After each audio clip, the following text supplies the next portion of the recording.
Mesdames et messieurs, bienvenue dans cette analyse approfondie d'un sujet brûlant qui secoue l'Est de la République démocratique du Congo. Aujourd'hui, nous allons revenir sur la nomination du général de brigade Olivier Gassita Mukunda à Uvira par le président Tshisekedi, une décision qui a immédiatement plongé la ville dans une vive contestation populaire.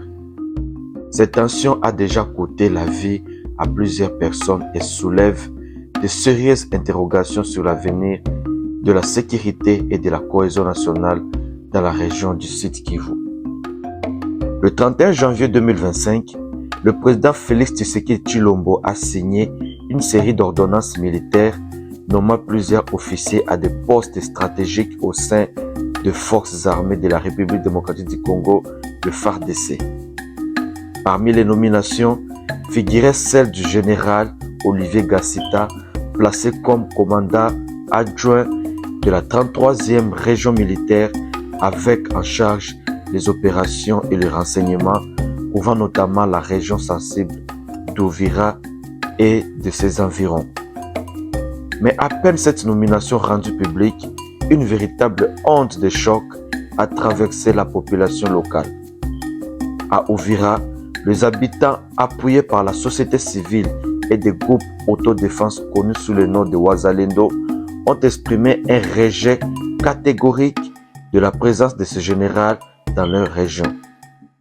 Les rues se sont embrasées, les activités ont été paralysées, ce qui n'était au départ qu'une contestation symbolique se transformait en un soulèvement populaire aux conséquences tragiques.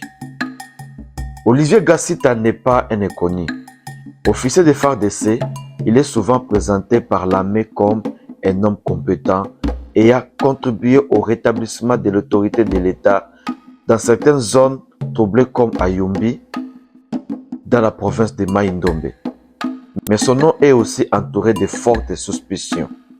Ses détracteurs l'accusent d'être proche du Rwanda et d'avoir des liens indirects avec la rébellion du M23, responsable de nombreuses violences dans l'est du pays. Certains vont jusqu'à pointer du doigt son appartenance à la communauté Banyamulenge, souvent perçue à tort ou à raison comme liée à la mouvance Tutsi et aux intérêts étrangers.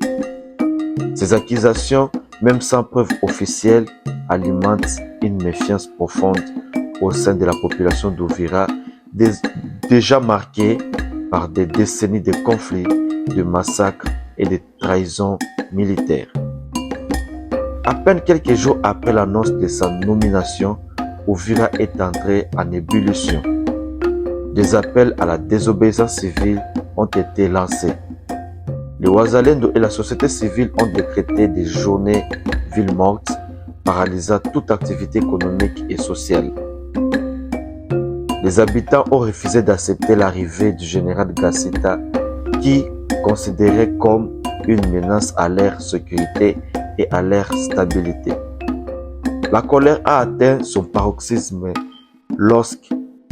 lorsqu'une marche populaire a été organisée pour exiger son départ immédiat. Cette manifestation a tourné au drame. La répression a été brutale. Plusieurs morts, dont au moins 5 à 6 personnes selon les sources et des dizaines de blessés.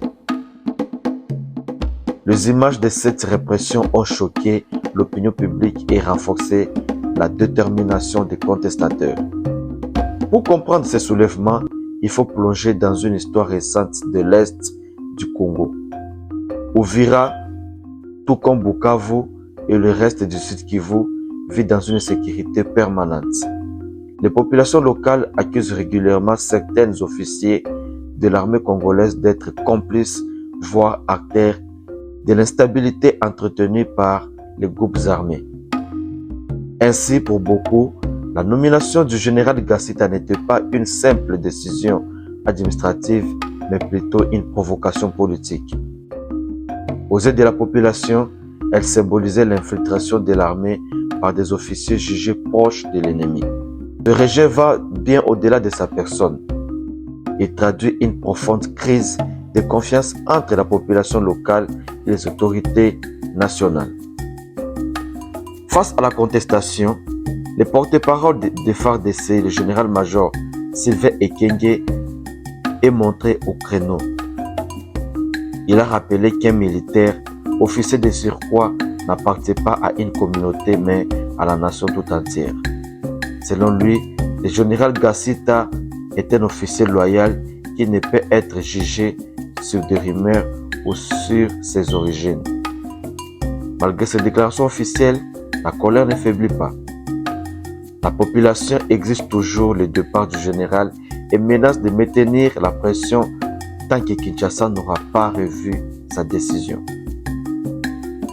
La nomination du général Olivier Gassita à Uvira, loin d'apporter une stabilité attendue, a au contraire revivé des plaies encore béantes dans l'est du Congo. Ce soulèvement populaire, marqué par des morts et des blessés, est un signal fort adressé au gouvernement.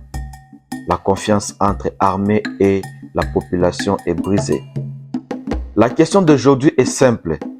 Félix Tshisekedi attendra-t-il la voix d'Uvira?